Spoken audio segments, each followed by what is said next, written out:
in your office where you work, there's also layers on the sick and watch them recover.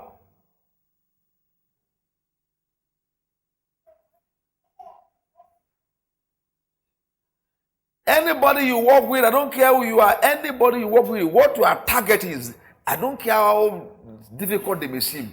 You are putting their prayer before God and say, Father, through me, this man needs to get born again.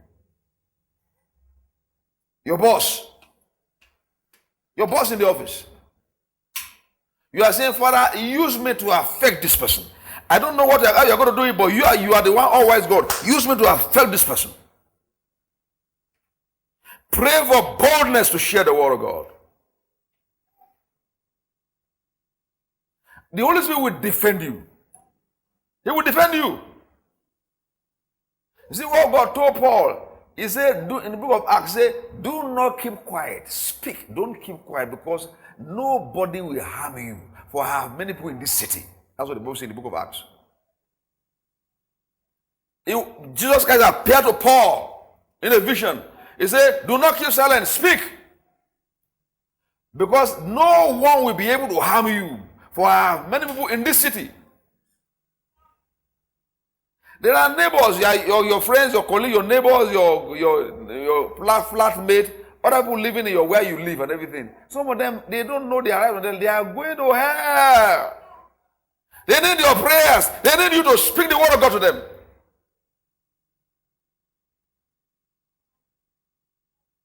Many of us, we have problem with our neighbors, our flatmate, our this thing.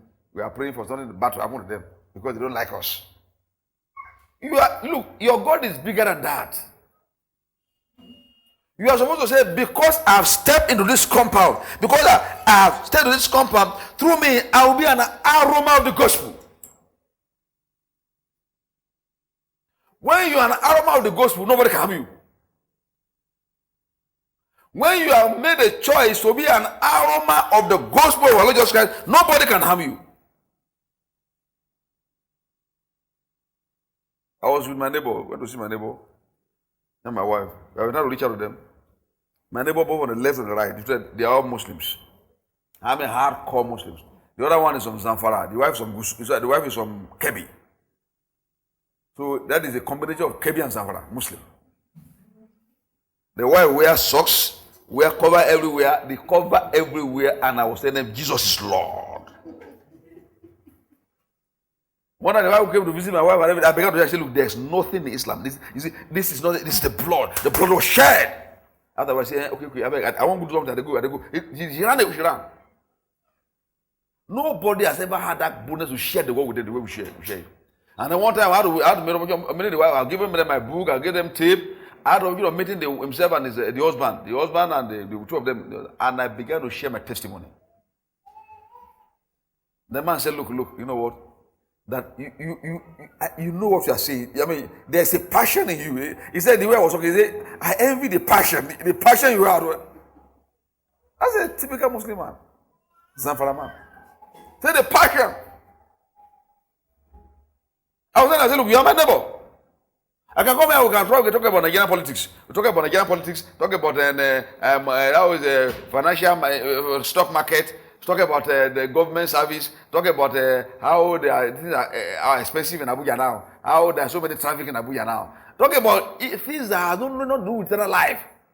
I said, but I'm not coming out to discuss that with you. I'm discussing about your eternal place. Because my neighbor, the other neighbor that died, he's a Muslim, he's a senior advocate of Nigeria. He was in Code of Conduct Tribunal. And he's a top person and everything. And when I went to visit him, gave him my tape and everything, I began sharing my testimony. Jesus is Lord. It's dangerous for you. If you die, it's risky. He was so convicted. He said, look, you know what? I actually went to missionary school. But he never could decide to accept Christ. But I did my best. I gave it my best shot. Not long after, he died in his room. The police, nobody knew. They were waiting for him to come out. He had already died. They had to force the door open to recover his corpse. The thing was that while I was in that neighborhood, I gave it my best shot. There's a reason why you are alive, my brother, my sister. You're not just there to fill space, to buy car, more cars. We're going to, here in this church, you know we are prosperous here. You have got that? Once you step this church, you are already prosperous. So if you don't want to prosper, don't even stay here. Because you're going to prosper. Your pastor is prospering, so you have no choice. You are going to prosper. But your prosperity is meant to affect others. It's meant to affect others. There are people, for instance, that if I wasn't as blessed as I am, I would not be able to come and talk to them. Are you aware of that? Example, if you go there, you are looking wretched and everything, and you go there and everything. Maybe you want to go and witness somebody now in a very big mansion.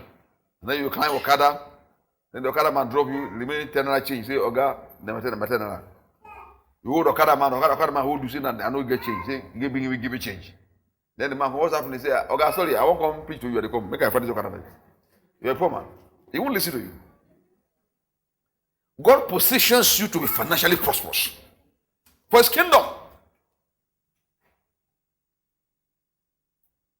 When we went to visit somebody was a security man, a security boy in Karu, me and my wife. Yanya. He was a Muslim. He became born again here. I think it was somewhere that brought him somewhere, but against border. Okay, somewhere, but the guy got born again. The Muslim guy was a security man, and because the man of Eagle Center, we went to look for him. Talking about visitation now. We went to Carol, we went to look for him, and then we got there. The woman was there. The owner of the place was there. You came to look for this person. He was trying to understand, why should we come to look for? Look at the kind of car we brought. Look at the kind of person we are coming to look for. The woman cannot marry the thing together. It's like, you is there anything? Are you planning something? Are you know, the thing, the woman cannot.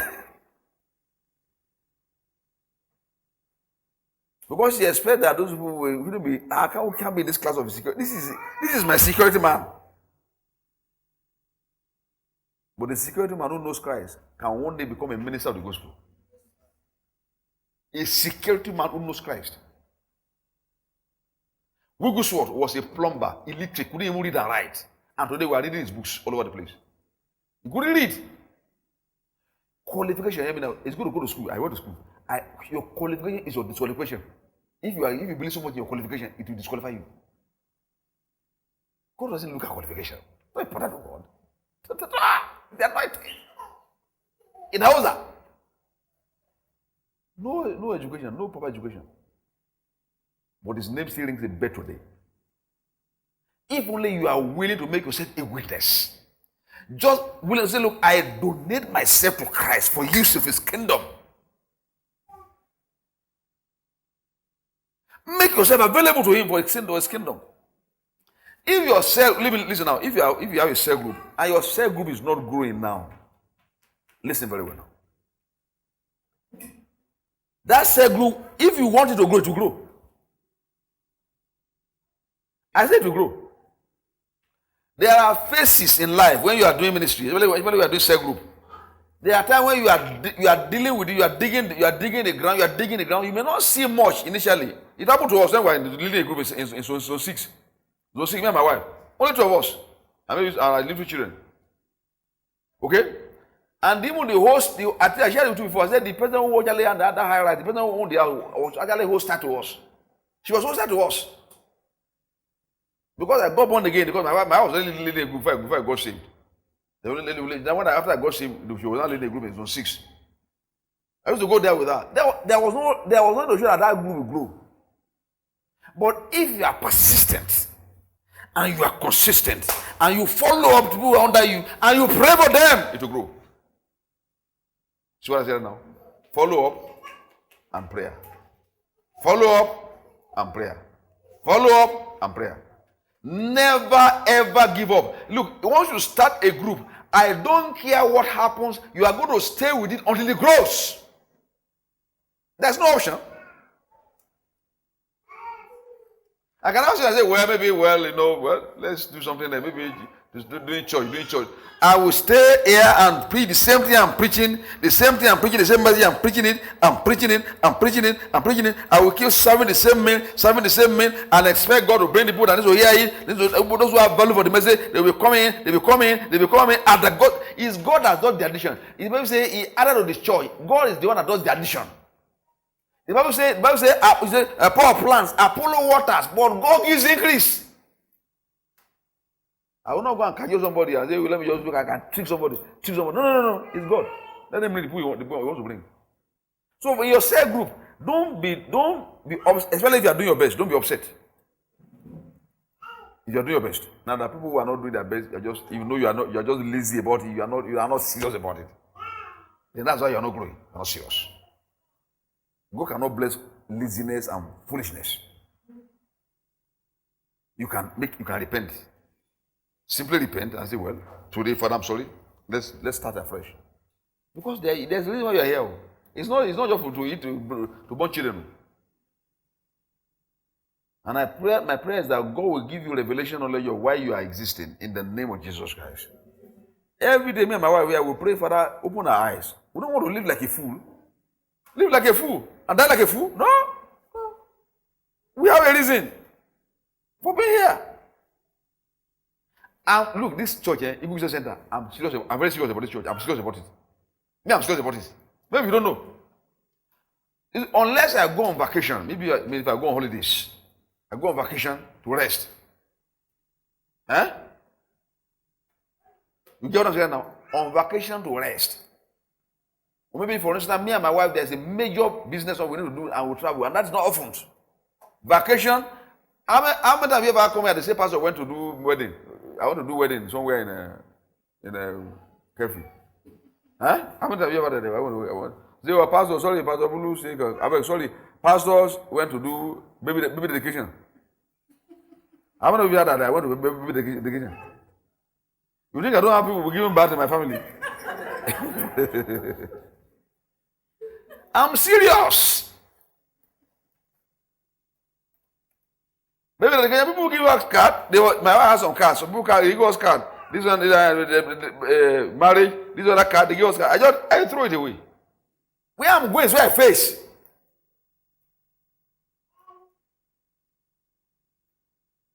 I'll call somebody, say, sorry, I want to go for dedication. I want to come. I say, hey, you are already finished. You want to go and do baby dedication in a dead church. Meanwhile, the day you miss that particular week will be the day you get a breakthrough. That's 1 week. That's all. Then when you miss it, you wait for another 43 years. 3 years wasted. See, in God's kingdom, everything is in order. Everything is in order. If you see, you don't keep messing up on you. God doesn't give up on you. God will still help you in future. I'm not saying not help you, but you miss your time of visitation. How can I leave what I'm doing here and I go to maybe somewhere and I go somewhere they say baby dedication. Oh yeah, how many people came with this thing? He came. You're a buffoon. You don't have the agenda for your life. Just live like a rat. If you have, when I was in my late pastor, when I was there. When I traveled abroad on official duty, Bulus knows. I was always there, the first to get there as a Larry, as what is it called? Fabian, Bulus. First to get there, last to leave. I was determined. I didn't have anything. I was a poor man. But I was determined. You see, you can't be living like that, living anyhow like that. You see, you're supposed to move up in life. You're supposed to get progress. Anybody that comes to this church, if you stay in Massacre, look, let me tell you one thing. After a short time, you should be moving to town. I'm telling you right now. If you stay in Massacre and you are truly consistent in this ministry, you must prosper. I'm telling you right now. I'm not bragging on myself. I'm bragging on the Holy Spirit. I know it. It's happening here. If you stay longer here, your marriage will work. If you stay longer here, your health. If you stay longer, you're going to be financially prosperous. There's no option. So only a fool will see that kind of thing and then go and be doing Yahoo around. You book him from Yahoo to Yahoo. Hey, my mom boy, I beg you, tomorrow that they do my I want to do one bad day for my Pekin. My Pekin bad day, don't reach 1 year bad day or 2 years now. You don't reach 2 years. You go follow me, go my church for the bad day. Eh? Shebi? Meanwhile, that compound, you don't even belong to that compound. Those people that you are staying with, that lungu you are staying, they are not your mate. You are not their mate, you are bigger than them. Because you are born again. And you are in a dynamic church like this ministry. You move higher. If you can bring them here, you can bring them here. Because what I'm saying now? Because here, you know the word you are hearing. But for you to go with them, not some. When I was my late pastor, me and my wife, lie. So for where? We knew where we were going. Two of us were serious. If you know where you are going, you are determined. You know the way you are determined to get money. Be determined to get things of God here. If people are prospering here, I will prosper here. We are prospering. Bulus is prospering. All of them are prospering. Everybody is prospering. You have the testimonies. There are some testimonies that we cannot share because we share it. Some people will be bragging. The other people will be bragging. We don't need to share it. People are prospering in this place. I'm telling you that in this ministry, they are prospering. You know, you just go down and ask. They are prospering. You cannot sit down there and not just do anything. I just move up and down and everything and just say, well, I don't know why. I don't know why my own. The reason is because there's no seriousness. I'm laboring in prayer. I'm spending time in the word to make sure that the word of God comes alive here. I don't come here casually. When I come here, I'm determined to see changes take place. I'm not doing it by my power. Don't get me wrong. I'm doing it by the anointing of the Holy Ghost. You can do the same thing for other people. Help other people. But if you cannot even help yourself here, you can't even come to church regularly. How can you help anybody? Was this say, come now, won't you come to church? Come now, come. Okay, if I go firewood, come. I go. You are not serious. If you are serious, it will show your life. We are not building people that are just lazy. We are building an army. You are in an army. If you don't get ready now, whatever when the enemy strikes, Satan will come against you as long as you are here. What if sickness comes? What are you going to do? We are training you here so that you can stand against Satan and succeed in life. I'm not here to collect offering from you. So I challenge you, those of you who are leaders, to start getting involved right now. If your group is not growing, challenge yourself. Say, look, this group must grow. Don't just sit down and watch things. Just sit down and watch things go. Days are going, weeks, months, years going, and nothing is happening in your life. I declare that you are prosperous in the name of Jesus Christ. I declare that you are prosperous in spirit, soul, and body in the name of Jesus Christ. Because that's God's will for you.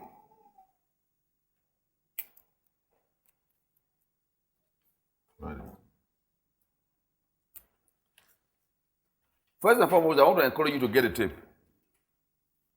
I've told Larry and his team to get the tapes ready. We have 7 alone on this strong spirit. 7 messages. Then we have 4 messages on fighting spirit. Fighting spirit. That's 11 messages so far. 11 messages. You need to get all the messages. If I were you. These are not usual messages. Get the 14 tapes so far to change your life. How to develop a strong spirit? Enemies of a strong spirit.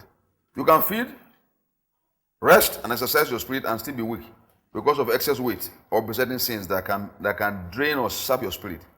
If you have leakages in your gas tank, no matter how often you fill your tank, you will still end up with an empty tank. Most of you have vehicles there. You know what happens when you have vehicle and then you are buying fuel and the tank is leaking. Each time you buy fuel, before you know it, you are not driving much, and you find out the tank is empty. The reason is there's leakage. Now that's a very familiar scenario here. I said you can feed on the word of God, exercise on the word of God, rest, and yes, still end up with a weak spirit. The reason is because of the enemies of a strong spirit. We are going to examine the enemies, basically just few of them. We can't go through them, there are so many.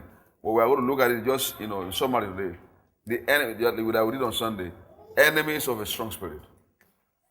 Enemies of a strong spirit. Okay?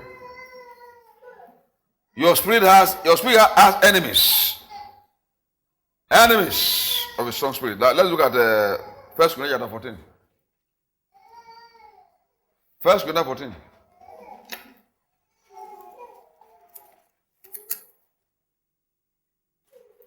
1 Corinthians chapter 14.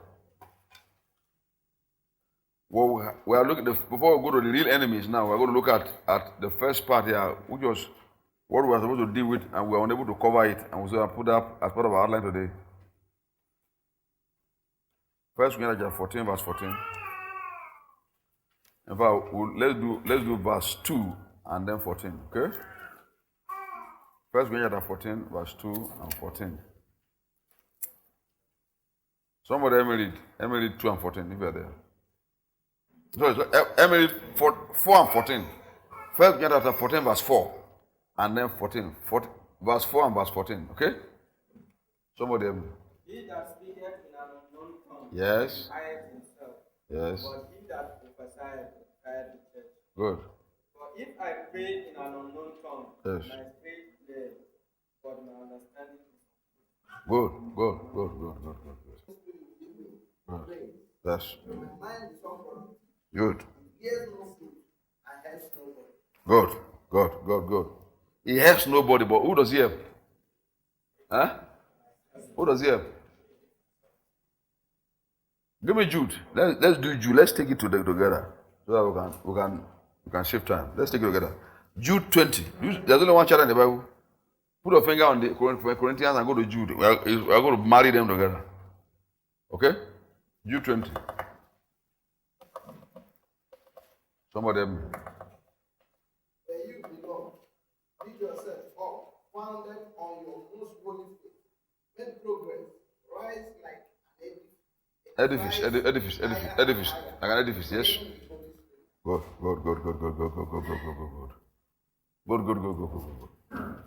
But you, beloved, building yourselves up your most holy faith, praying in the Holy Spirit. Is that another version? That's amplified there. Okay. Now let's look at the question here. Let's answer the question now based on the scriptures. How relevant are the following scriptures to building and maintaining a strong spirit? How can you apply these scriptures to building and maintaining a strong spirit? Now, if you have been here for a while, we shared in the book of Proverbs. This thing we are doing is very important, and I want you to understand it and get it. It's very interesting and very important. Proverbs 18, verse 14. Where we read? Let me have it. Proverbs 18, 14, amplified.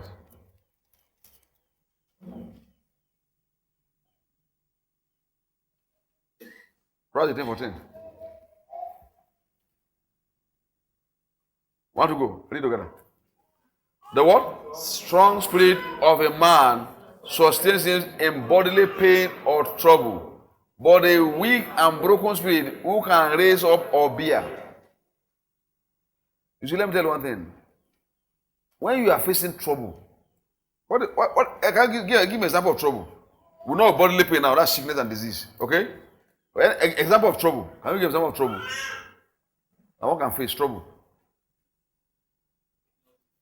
Quit notice. Okay, quit notice. Okay, quit notice. That means the landlord asks you to move out. Yes? Yes? Financial challenge. That's trouble. I know, you know it's trouble to have financial challenge. You know that one? How many you don't know? There was time we had to pay our children's school fees. Sometimes many years back. We were trying to pay children's school fees and we didn't have the money. We didn't have the money. And I didn't know what I know now. Okay? No, you grow. We were driving around looking for this money to pay school fees. The children were supposed to resume. There was one guy who I supplied my books. You know, this sex trust, my book, I wrote it at that time. I supplied the guy to sell it for me. I mean, I went to that guy and forced him to give me the money. He has not sold the book. Huh? I literally forced him to give me the money back. I don't know what the guy can remember now. He's always customs.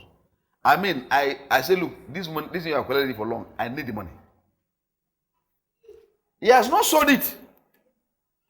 Because it's not I don't want the book, give me the money. Give me the money. I want money. If you have been under financial pressure, one of the most terrible things that people can face is financial pressure. It's a terrible thing. But if you have a strong spirit, it will see you through it. You don't laugh. You get what I'm saying now? You don't know why you get to get money to buy fuel to get home. You don't know how this your fuel is. In fact, it's when you face that financial pressure, then you begin to dance. You have a strong spirit. What if you have a weak spirit? Weak and broken spirit. What happens? Huh? What you do? Huh? Tell me what people who are weak spirit do. Huh? They break. Example of breaking now. Tell me how the neck break or what? Tell me, explain to me. Eh? Yes? Huh? They cry. They're depressed. They beg. They're depressed. What else? What else do they do? They are frustrated. They get sick. Emergency sickness. Okay, good. Yes? What else? Tell me what people do now.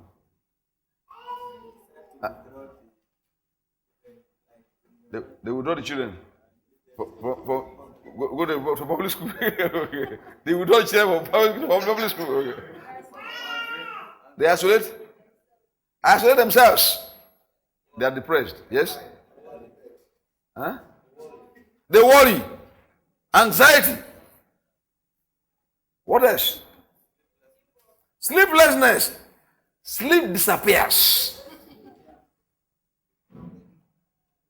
You will think you have slept for 3 hours, for 5 hours. It's only 30 minutes. With them, they go break now. They're angry with everybody. That's it. That's one of the major traits. They're angry with everybody. They fight everybody along. They say a hungry man is an angry man. Trouble. Is there another example of trouble? Apart from money. Example of trouble.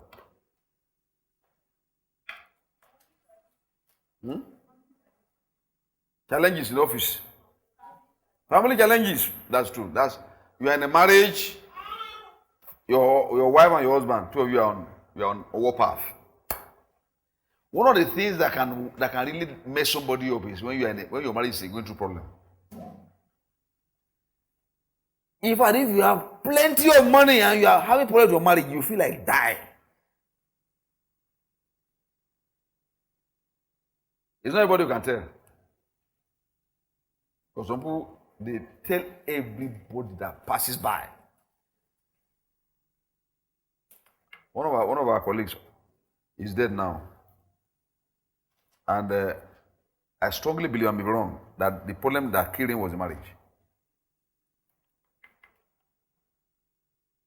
The thing became so serious for him. That was his second marriage.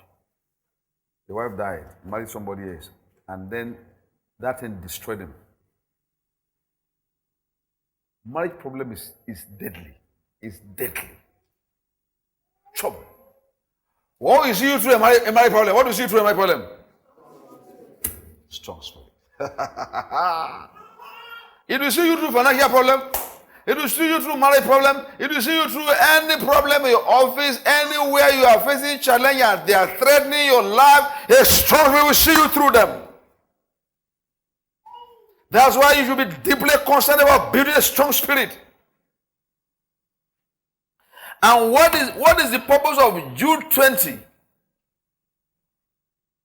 Jude 20 says, beloved, building of yourself on your most holy faith. Building of yourself. How do you build yourself? When you are facing crisis, when you are facing deadline, when they have given you all the sack letter, they tell you there is no other opportunity for you. This is your job has ended. Everything is over. You are dismissed. You are sacked, and they face you, and you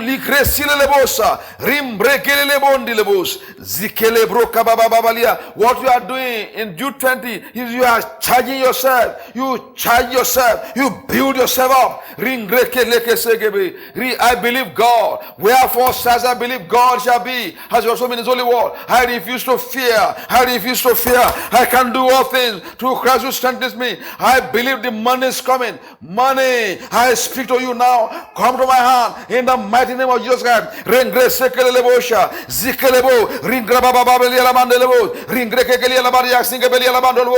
no time to be depressed, no time to worry. No. You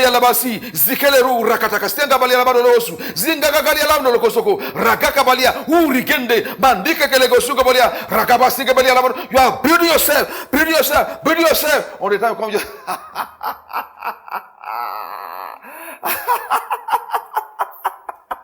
instead of crying, because you know there's a note of victory.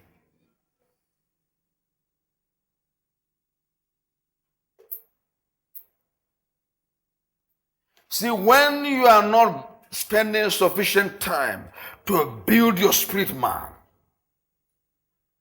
and the challenges of life, I've shared with you here as in this ministry over and over, that in this life there will be storms. If you think you are going to be born again and walk by faith and you will not experience storms, then you already miss it. Get ready for storm before it comes.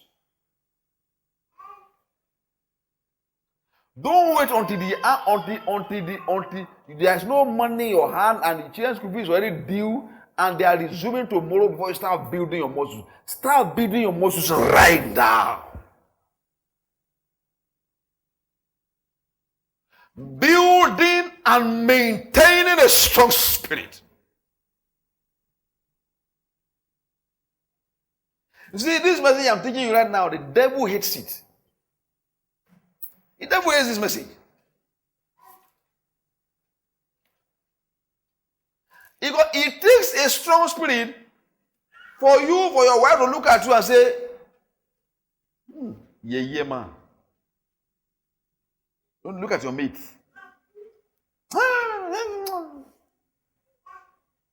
It takes a strong spirit for you to lift up your hand instead of slapping her and say, I love you. It's a strong spirit like another one. I've said that now. Me.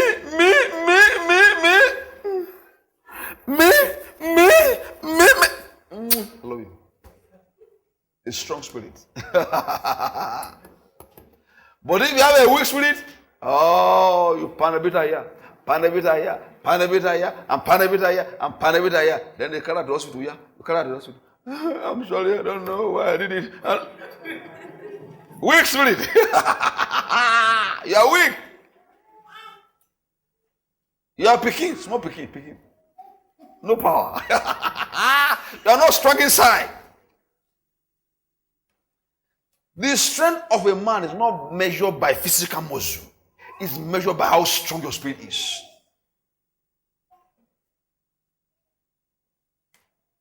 Praise God. Praise God. It takes a strong spirit for you to go visit somebody. You have visited the person has all the things you need, everything you need. The person has it, and you go there and greet the person, and you never let the person know what you want. So Wigglesworth, one time he was having a major financial problem, serious financial problem. And then his child was terribly sick. So he laid hands on the child in the mighty name of Jesus Christ, and the child was healed instantly. But the money, what he was still broke. And we took his plumbing material, went to a rich man, a palatial home. The man had all the things in this world, had his beck and call. And then we just got there and was whistling. Doing his plumbing work. And the woman who is the wife of the owner of the owner said, come. You are a happy man. Why are you so happy? You have so much joy and may have all this money and yet there's no joy. Uguso said, you know what? I'm a carrier of the Holy Spirit. My daughter was not feeling fine. Lay hands on that. My daughter is here right now. It's the power of the Holy Spirit that gave me that opportunity. If you want that same Holy Spirit, I can give you now. The woman knelt down there, got born again. And then he said, now do you know how to enjoy that joy? Go and give it, go and give it to somebody else. And never mention to that woman or the man on the house that she has a need, he has a financial need. If God can't meet your need, no man can do it. Let's move on. Hebrews chapter 12. Hebrews 12.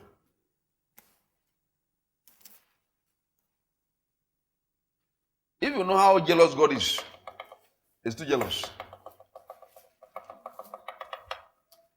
Hebrews 12:1. How are you? We're looking at the enemies of a strong spirit now. Let's do that in rapid succession. We need to. 12:1. Somebody help me. Therefore, we also, since we are surrounded by so great a cloud of witnesses, let us lay aside every weight and the sin which so easily ensnares us, and let us run with endurance the race that is set before us.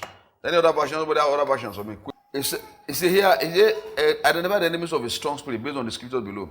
Now we are looking at weights. Excess weight. I told you, I said, you can build your spirit, do everything you need to do, and be weak because of excess weight. Excess weight, and I'm talking about sin. Sin can weigh you down like load. Sin. You can do everything, pray to do everything, and yet you have been loaded down with sin. And it will weaken your resolve. It will weaken your spirit. Now let's look at Judges quickly. Give me Judges chapter 1, chapter 16. Sorry. Let's quickly rush it, Judges. We can't do justice to it the way we did on Sunday, but at least we'll attempt to do something. Judges 16, 1-6. Judges after Joshua. Ephraim, Joshua. Judges 16. 16, 1-6. Okay? How there? Now Samson went to Gaza, saw a harlot there, and went into her. That means had sex with her. When the Gazers were told Samson has come here, they surrounded the place and lay in wait for him all night at the gate of the city. They were quiet all night. Say, in the morning, when it is daylight, we will kill him. And Samson lay low till midnight. And he arose at midnight, took hold of the doors of the gate of the city, and the two gate posts, pulled them up, bar and all, and put them on the shoulders and carried them to the top of the hill that faces Hebron. Afterward, it happened that he loved a woman in the valley of Sorek, whose name was Delilah. That's the killer.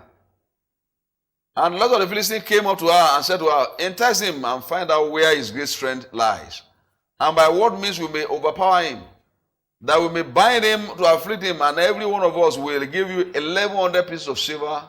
So Delilah said to Samson, please tell me where your great strength lies, and with what you may be bound to afflict you. She's who? She's a brand new girlfriend now. Samson, a mighty man of God. You see, the first part we read just now said they wanted to kill him and he removed the gates. I shared on Sunday, I said, this gate is not the kind of gate you see in Abuja or small gate. I'm talking about the gate of a city. This is the gate that they used to stop army soldiers from entering the city. It's a big gate, pillars, heavy, mighty pillars. And this guy removed the pillars, and took them right on his own shoulder and took it to a distance. Those who want to kill him, imagine they look at him, they saw him carry him, they say, what do you say? Oh boy, let him go. Let him go. Let's just let him go. we can't face this guy.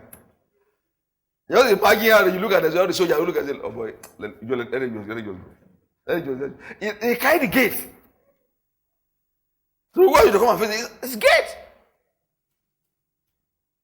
And I said, as born again believers, we ought to walk in that realm, in the realm of the supernatural. The Samson's power is not in his physical strength. No, it's in the anointing of the Holy Ghost that dwells in him, that comes upon him rather, to do the job.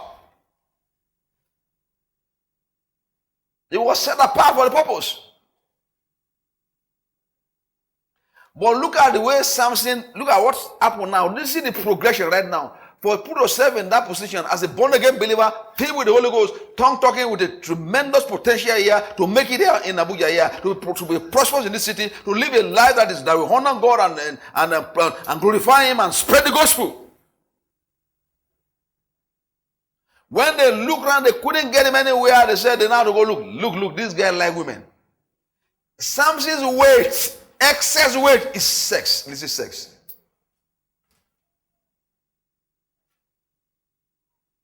Some people, their own excess weight is money, stealing money, they steal money. Some their own is worry. Some their own is fear. But let's finish up. Go to 16 now. Go to 16 now to 17. Quickly. 16 to 17. And then we'll go to 21. 16 to 17 first. 16, 17. Okay. 17. 16 to 17. And it came to pass, when she pestered him daily with her words, and praised him so that his soul was vexed to death. You see that? Vexed to death. Huh? And then he told her all his heart and said to her, no razor has ever come upon my head, for I have been a Nazarite to God from my mother's womb.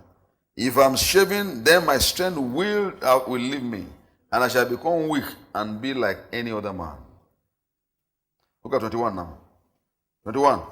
Then the Philistines took him and put out his eyes and brought him down to Gaza.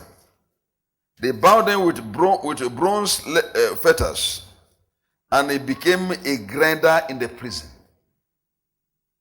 The same man that removed the gate, the same man that took the gate of the city, the same man that killed thousands of Philistines, all literally with the bare hand, was now removed, now a grinder in the prison.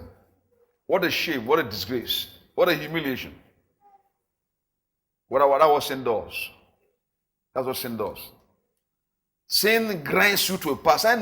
Sin grinds you to a powder. Sin takes away your virtue.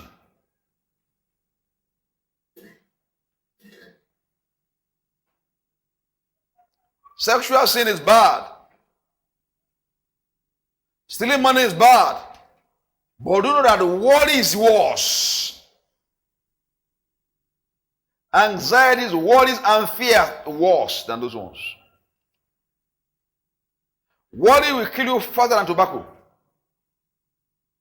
Worry takes the sleep away from you, makes people sleepless. Worry is a weight. It's a sin. It's a sin to worry. It's a sin to live in fear.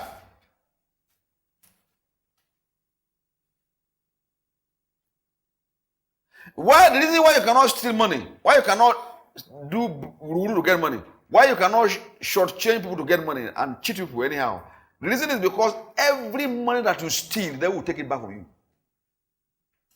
Whatever you steal, hear me church, whatever you steal, the devil will take it back from you. And he doesn't take it back, he takes it back with interest.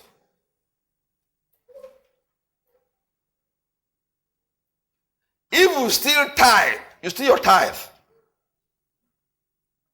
When you don't pay your tithe, you are stolen. It's a weight. And you pay for it. You pay for it. It's not God that punishes you for not paying tithe. Hear me, church. It's not God. It's the enemy that punishes you. Satan makes sure. Satan, you see, I say everybody is a tither. Are you aware of that? Everybody is a tither. But not everybody pays tithe to God. Huh? Either you like it or not, you must pay tithe. You know that you have a choice to pay to God or to devil. I don't know what some of you go what I'm saying right now. Maybe I already lost you, some of you. When you collect money and you don't pay your tithe, you will still pay. It's just like you're going to get it, they will collect it. You know, you have no option. He will take it back. He will take it back with people cheating you. He will take it back with people taking it away from you. He will take it back through sickness, disease. It has different multifaceted ways of stealing from you without any difficulty. Because you have opened a door. Your refusal to pay your tithe opens the door for the enemy to make you to impoverish you. It's not a question where I'm thinking, should I pay, should I not pay? Don't worry about it. The devil is waiting. You don't pay, no problem. So that's it. Please, I'll accommodate you here. Oh, yeah? Bam. Knock, if you have a child, bam, knock the air with sickness. This one, yeah, hospital. Bam. This other one, your tire burst. The other one, the free, you're using to sell. The compressor, don't knock.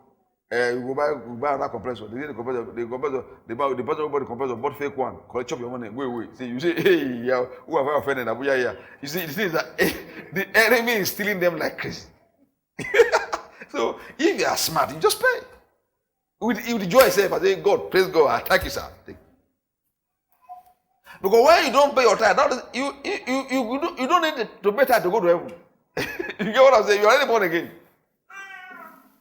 But your tithing says, you know what? I'm bringing God, I'm cutting covenant with my Heavenly Father. That God becomes protector of my business. God becomes my senior partner in my business. God now takes charge of my business. I'm a junior partner.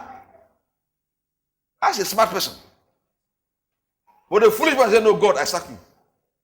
I'm a smart guy. I know how to invest. I know some investment procedures, and I know I can understand the trend, the market trends in Nigerian stock exchange.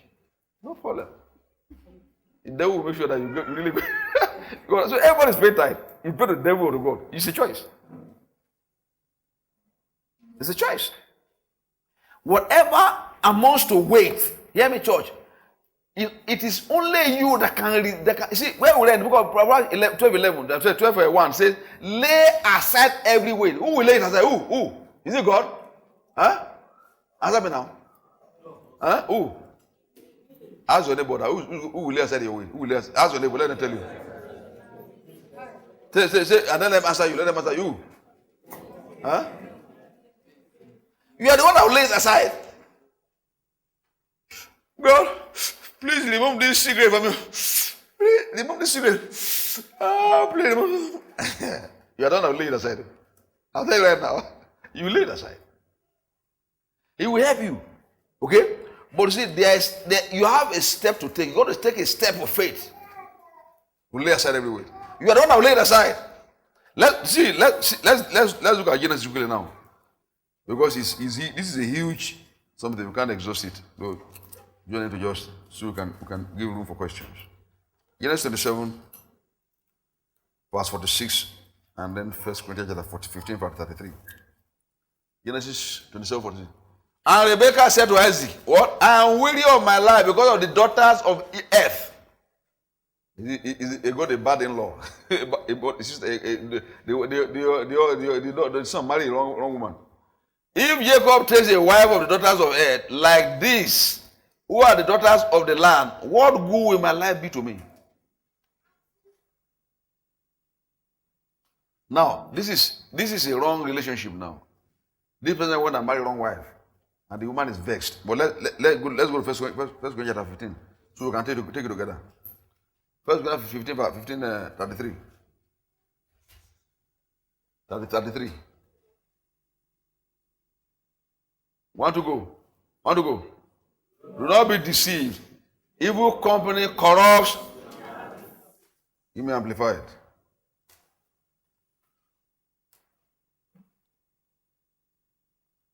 Can you identify the enemies of this here?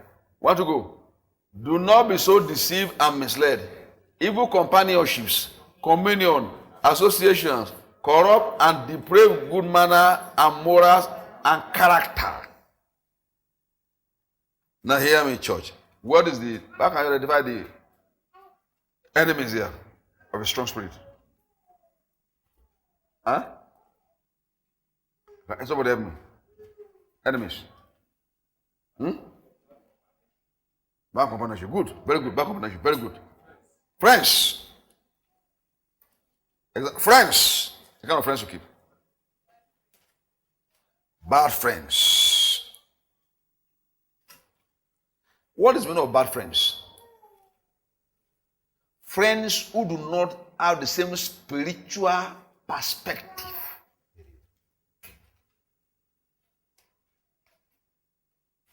You can keep friends who are poor, rich, educated, uneducated, illiterate, whatever. But the most important yardstick we are going to measure friendship is that do these people have the same spiritual perspective?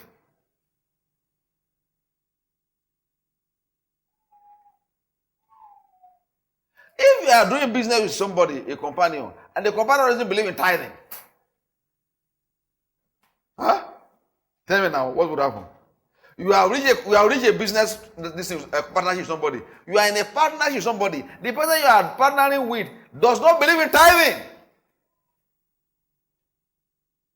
What happens to the business? Huh? To collapse. Both of you will fight together and go to court. Because see, you are not on the same spiritual wavelength. You are a tither, you are a sower, your partner says, no, I don't believe that, that's a waste of money. Unless there's any way you can redefine relationship, it's a hard job. It's a very hard job. Your companionship can be a weight in your financial prosperity, can be a weight in your healing, can be a weight in different areas. If you are sick and you are facing a terminal disease, and your friend, your close friend, doesn't believe in divine healing, and is telling you about somebody die here, that other person die here, that person die here, you are in a wrong relationship.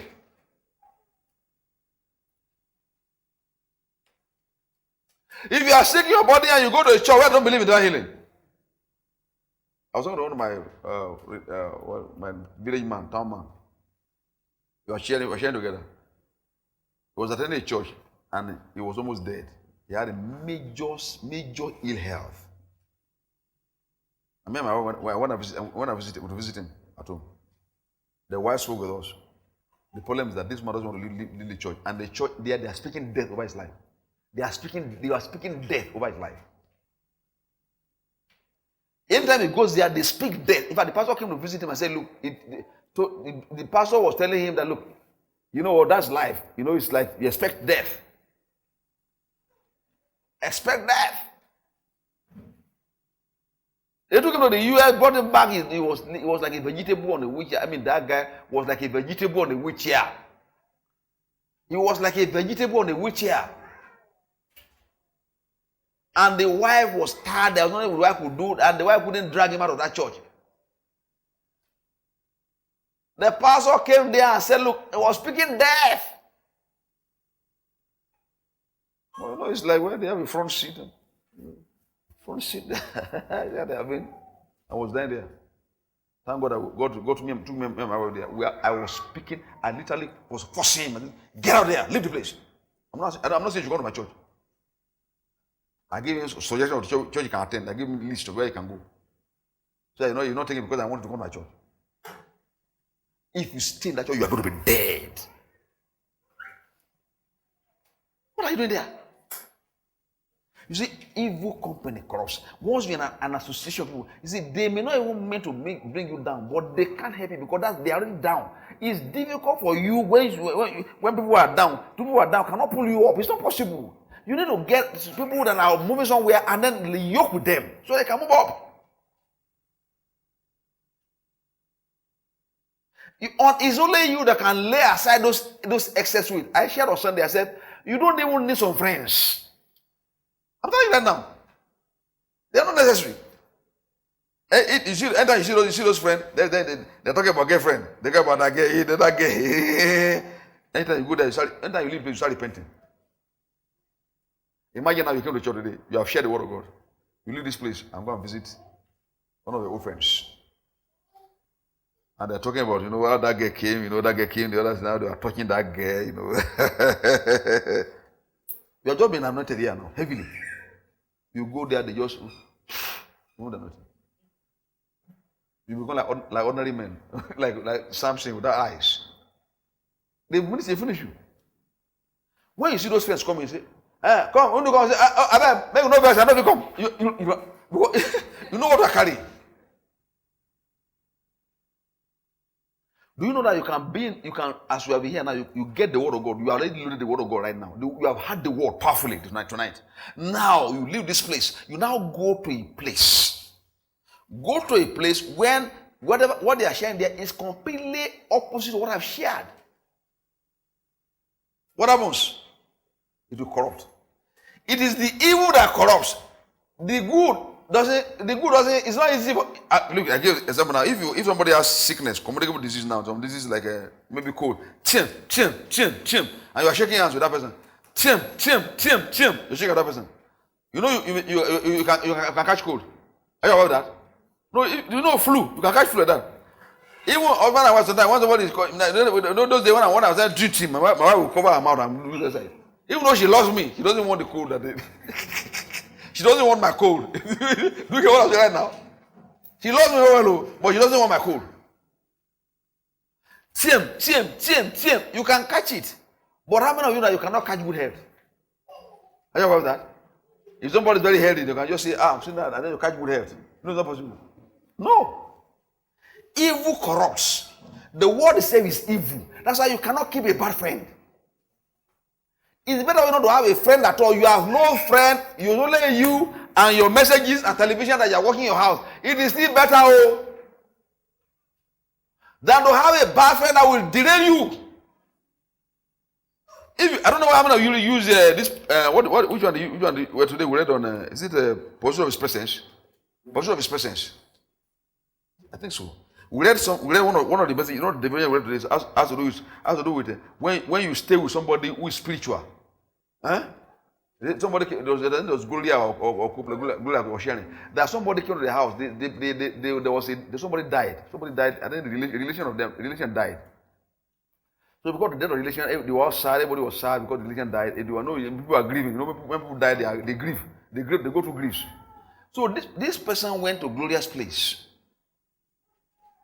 And then because of the association with Gloria, the person came, wow, I feel so light. I feel so strong right now and everything. Why? Because she was robbing mind of somebody who is spiritual. I don't know where to go what I'm saying right now. Because but even she went to somewhere and say, hey, this person just say, yeah. This person that died safe. Come, you know what? How come the person died safe? What did happen? Why the person died? You see what? You get what I'm saying now? See, the person will have left the place feeling horrible and feeling terrible. But she went to a place where the word of God was exalted, the anointing was heavy, and the person came there living lighter. Association. One can corrupt, the other one can build you up. You see, as a church, what we should be concerned about as a church here is that who can I yoke myself with here that can take me higher in life? Where is the person that can take me higher in life? Because if you don't get the right person that can take you higher in life, don't even go to anybody yet. See, this loneliness, as human beings, we like to associate. Are you aware of that? Human beings, they call human beings social animal. Social animal. Well, I'm a social human being, not an animal anyway. Okay? But the science will call social animal. That the human being like to socialize with people. It is a good thing to socialize with somebody who is like-minded. There are people who have been delayed. Some of them they are believing God for a mate or believing God, and then somebody can say, come here. You do this thing you're doing, but you know what? There's somebody that is after Kubo. The man there after Kubo, he will do something. You see how you get married? I got married. Yeah, let's go. Just friend is a friend now taking you somewhere and they will finish you. Friends can destroy. They destroy faster. It's better for you to lock your door and stay alone in your house until God gives you the right friend. Because see, look, when the situation here with all this one we read just now about evil company corrupting good manner. It are even in church. I'm telling you right now, members of this, you could be even the same church. You attend the same church, you are hearing the same word. Because there are different soils in the church. Yeah, well done. There are different soils. Don't just say because me and we go to the same church. Yeah. Some people are not serious.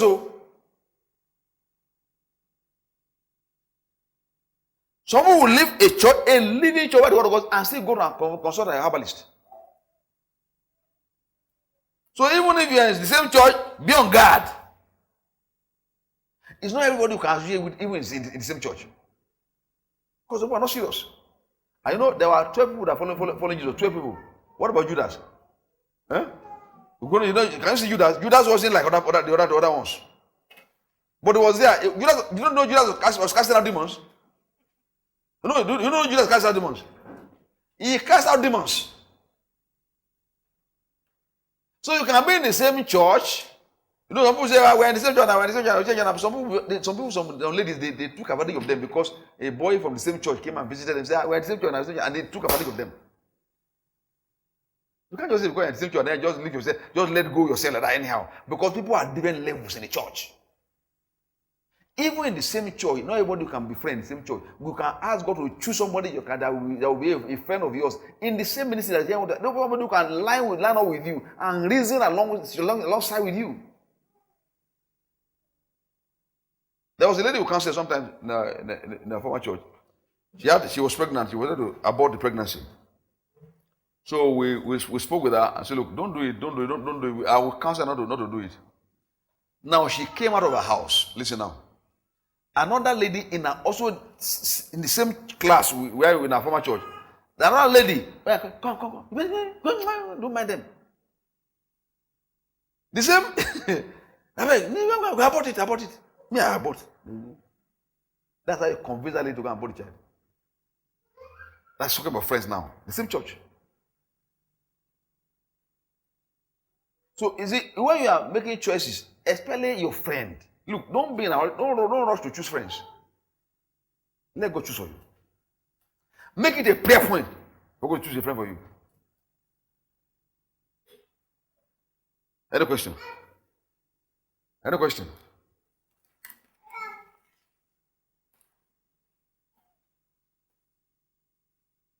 Now look at this. What's the question? Let's do this one, then we can take questions. Want to go? Hebrews 12:1. Let's go. Look at it here. Want to go? Let us lay aside every weight and the sin which so easily ensnares us, and let us run with endurance the race that is set before us. Now, if you look at those keywords, they are endurance. Look at lay aside. I told you, who will lay it aside? Who? You are the one that will lay it aside. Nobody can lay aside those weights for you except you. If I say, don't worry, will not stop from worrying? Huh? No. Unless you want to stop worrying yourself.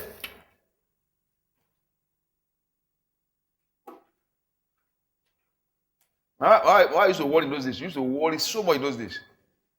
On our own, she began to face it like I'm not going to worry. Because worry is a sin. It's a sin to worry. It's a terrible sin.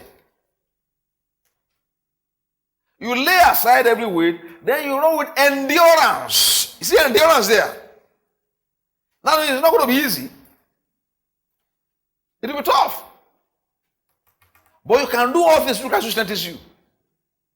There's endurance there. See those keywords there, endurance. Is it easily ensnare? Sin that easily ensnares. What is mean of a snare? Trap. That easily traps you. There are some sins that is peculiar to people. Some people don't have any problem with sexual sins. They don't have a problem. They always worry. Some they always fear. Anxiety. People have different areas, different issues they are struggling with. So whatever is your own weight, whatever constitutes weight for you, you have to lay aside your own weight.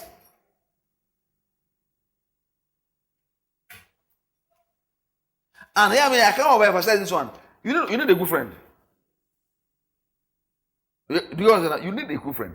But until you get a good friend, please don't just take anybody. Because see, some people, now you are going through pressure. You are going through pressure. You know, come, and then just pour your life to that person. It may be the wrong person you're talking to.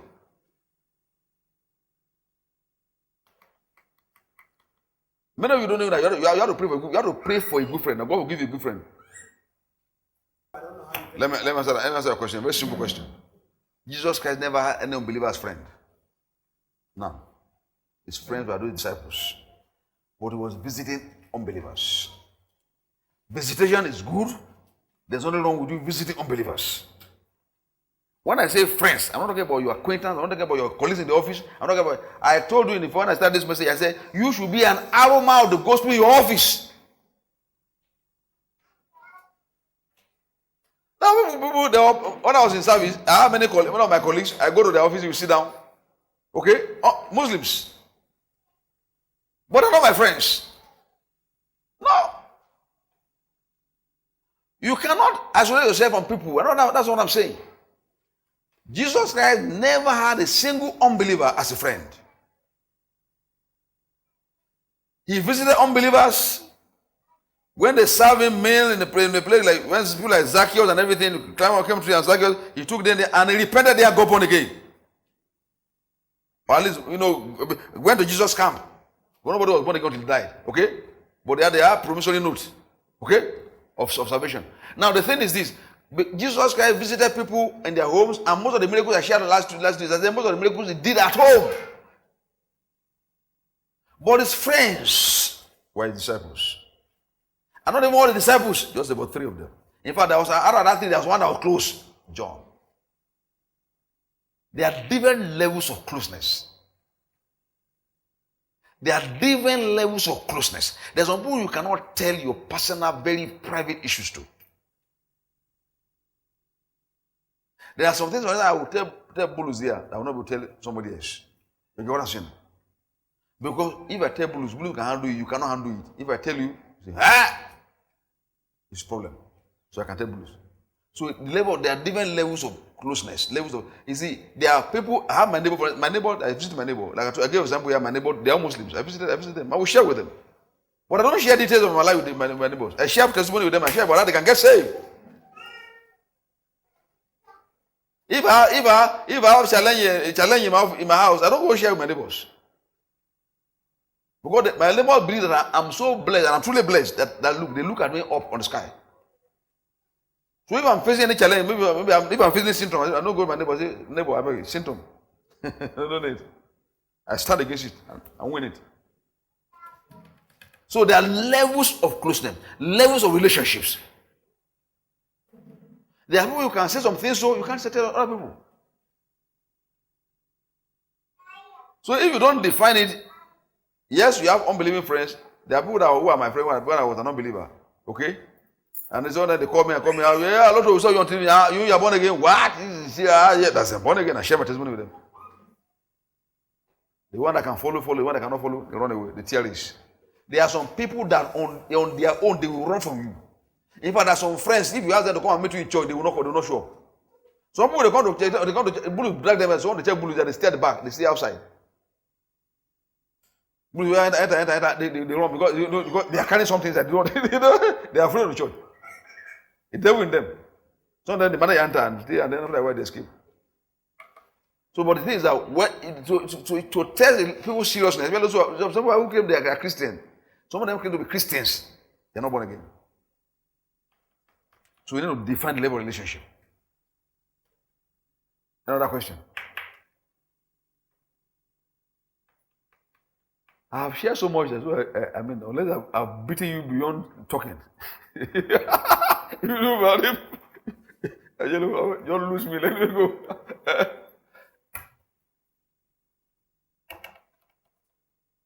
You work in the office.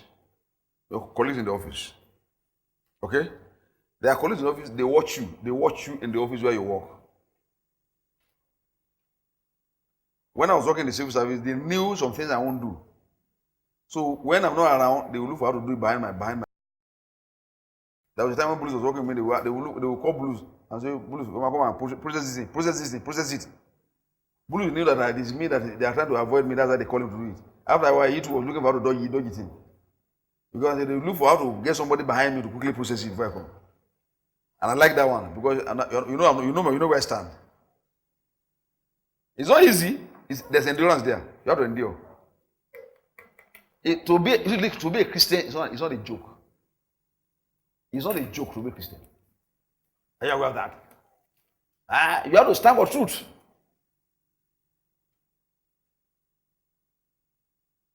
Who has a question? One question you must take. Now, what I expect you to do, listen now, from tonight. You go to your neighbors and affect them for the gospel. Go lay hands on them. In your neighbors. Lay hands on your office. Praise God. You can do all things through Christ who strengthens you. I want us to have testimonies of people that got healed in our cell group, people that got healed in our cell group, people that got healed in our offices, people that will lay hands on and they got healed. And if you are not feeling fine, hear me, church. This is one church where we give you freedom to get well. Well, tonight I will ask for prayer. Anybody needs prayer, you can pray for the person. But I want you to take advantage of the opportunity you have in the church here. You can ask for prayers. Okay? Well, it's free. You know, so I was telling my, I say, I come to church. I'm so loaded with anointing to heal, and nobody's sick. I said one time I felt like go to the hospital and be laying hands on you. If you sick person comes there, you'll be healed in Jesus' name. Let's pray.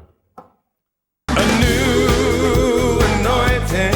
It's a gathering of faithfuls with strength like an eagle.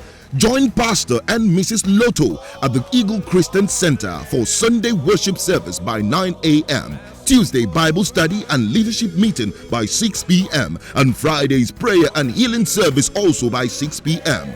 Venue, Suite A14, ground floor, Rochers Plaza by Tantalizers, Wuse Zone 3, Abuja. For further details, call 0803-965-8883 or email eaglechristiancenter@yahoo.com. Make it a date with the Lord and experience an atmosphere of God's presence at the Eagle Christian Center. God bless you. For a new